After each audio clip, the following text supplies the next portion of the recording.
Unlike the war in Europe, the bulk of the Pacific campaign was not fought on a major land mass. It was war waged mainly on islands and on the sea and in the air across the vast expanse of the Pacific Ocean. We'll look at that war now as we focus on one of the most gallant ships in the history of the U.S. Navy, the aircraft carrier Enterprise. We began back at the Day of Infamy. Dawn, December 7th, 1941. The Enterprise returns to Pearl Harbor after a secret mission, ferrying fighter planes to beef up the Marine squadron on Wake Island. We are still at peace. 10 days earlier, starting for Wake, the admiral whose flag she flies had issued Battle Order Number 1, which said, the Enterprise is now operating under war conditions. His name is Halsey. A junior officer objected, Admiral, you can't start a private war.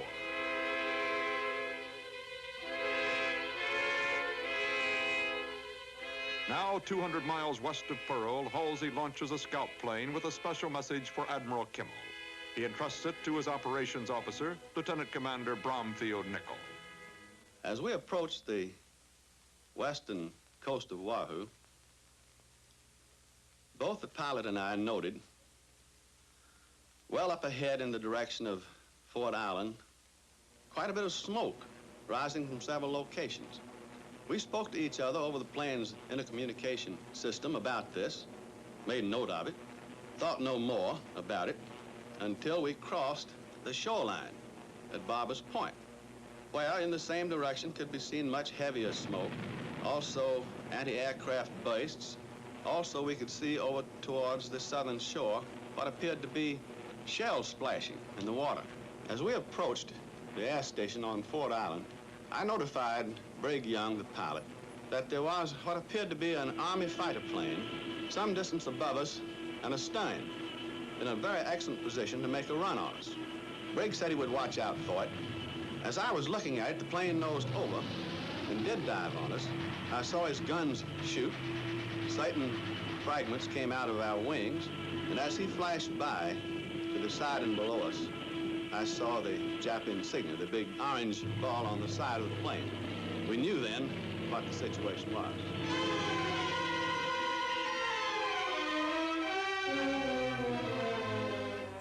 Before we're through, Halsey promises, the Japanese language will be spoken only in hell. December 9th, the Big E sails to war. Samoa to cover troop landings. Then she races north to the Marshalls.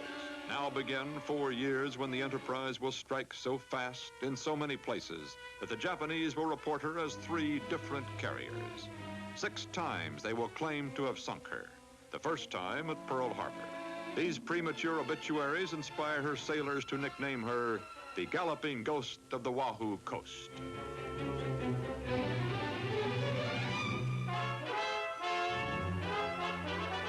February 1st, 1942.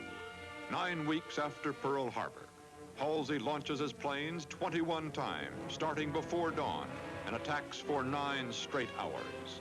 The Enterprise hits Watcha, Maloelap, Kwajalein, and pounds and pounds and pounds in her first offensive of the war.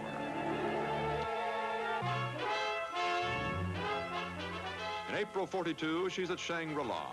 Doolittle raids Tokyo from the Hornet with Enterprise standing by. Back to Pearl, and then midway, June 4th, into a trap that is baited by Japanese Admiral Yamamoto. The trap is never sprung because Rear Admiral Raymond Spruance counters with a brilliant tactic.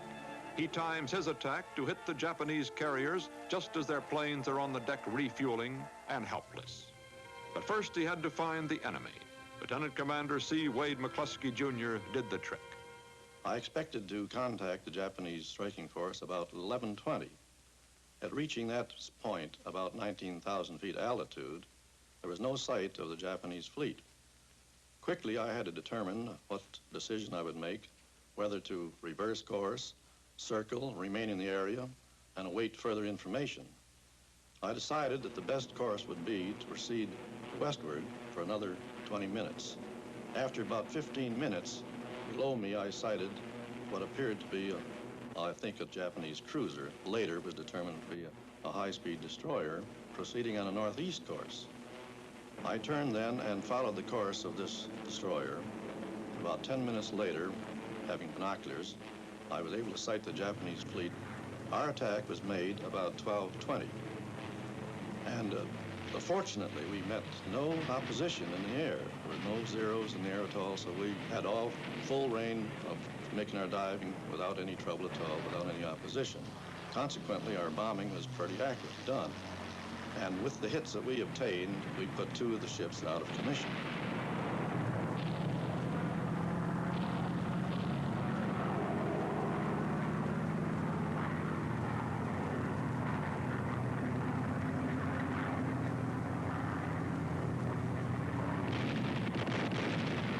When McCluskey returns to the Enterprise, he has just 2 gallons of gas in his tanks.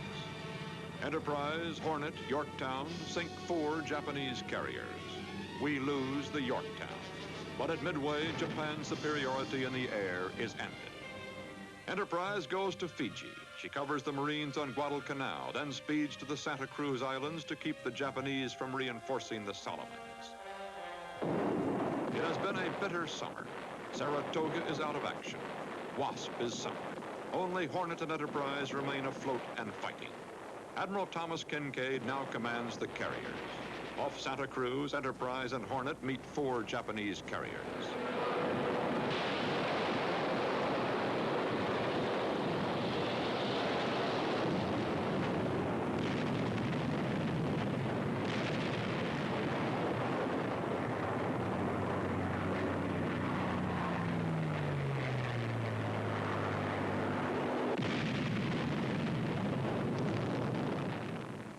Three times bombs smash into the Enterprise. She keeps on fighting, but Hornet is not so lucky.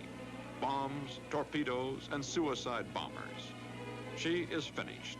Now Enterprise is wounded and alone, our only carrier on this wide and deadly ocean. She'll remain alone until Saratoga returns in December, 1 year after Pearl Harbor.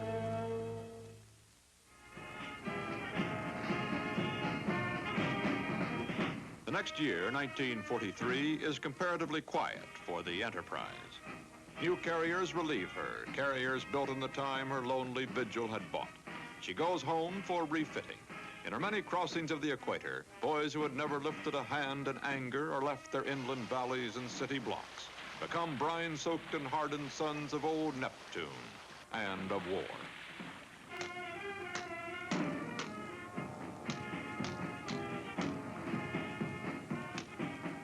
In November, she's back. Tarawa in the Gilberts, followed by Truk, the ocean fortress, followed by Ulithi, among others, Hollandia, and Guam, deep in the Marianas, the heart of the entire Japanese ocean stronghold. When they are won, the Marianas will provide long runways for the new B-29 Super Fortress bombers, which will strike with deadly regularity at Tokyo.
To increase her cruising range, the Big E refuels at sea.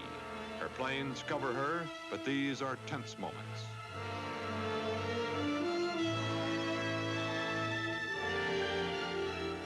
June of 1944 finds her still in the Marianas, supporting the Marines' assault on Saipan. The Japanese, desperate to deny us the runways to Tokyo, bring up 9 carriers. Admiral Mark Mitcher now has 15 carriers, light and heavy, including Enterprise. This time we are ready. History will call these 2 days the Battle of the Philippine Sea. But to the men of the Enterprise, it will always be the great Mariana's turkey shoot.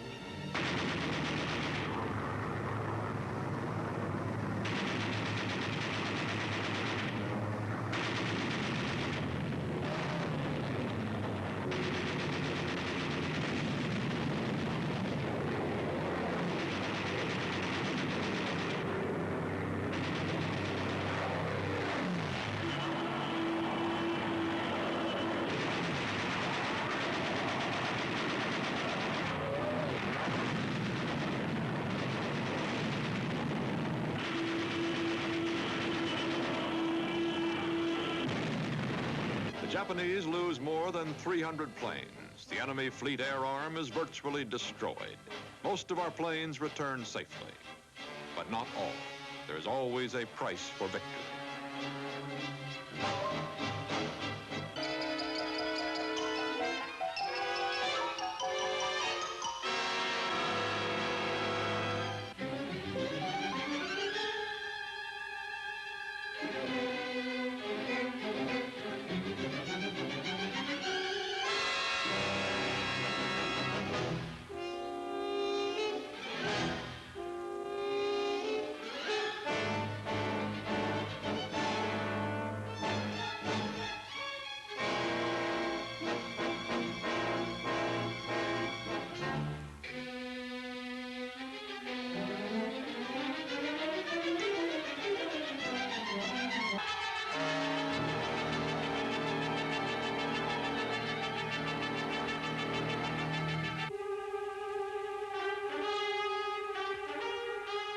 In August, Big E strikes the Bonins. In October, she is in the Battle of Leyte Gulf.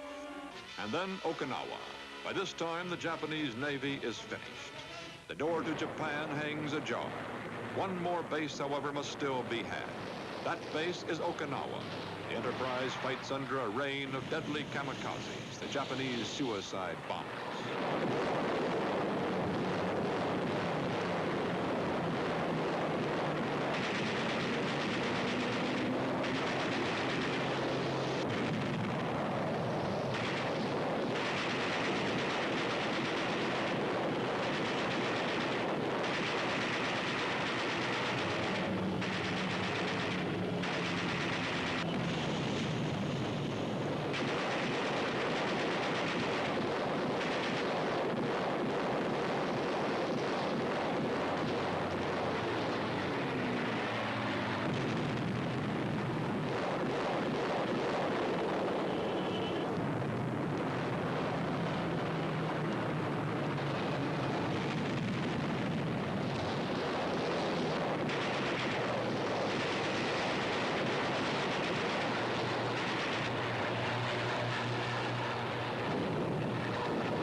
On May 14th, 1945, the Enterprise is hit for the last time. Her war is over. Of 22 major sea battles, she has been in 20. 15 times in all she has been hit, but here is what it costs the enemy. More than 900 planes and 71 enemy ships destroyed. 192 ships damaged.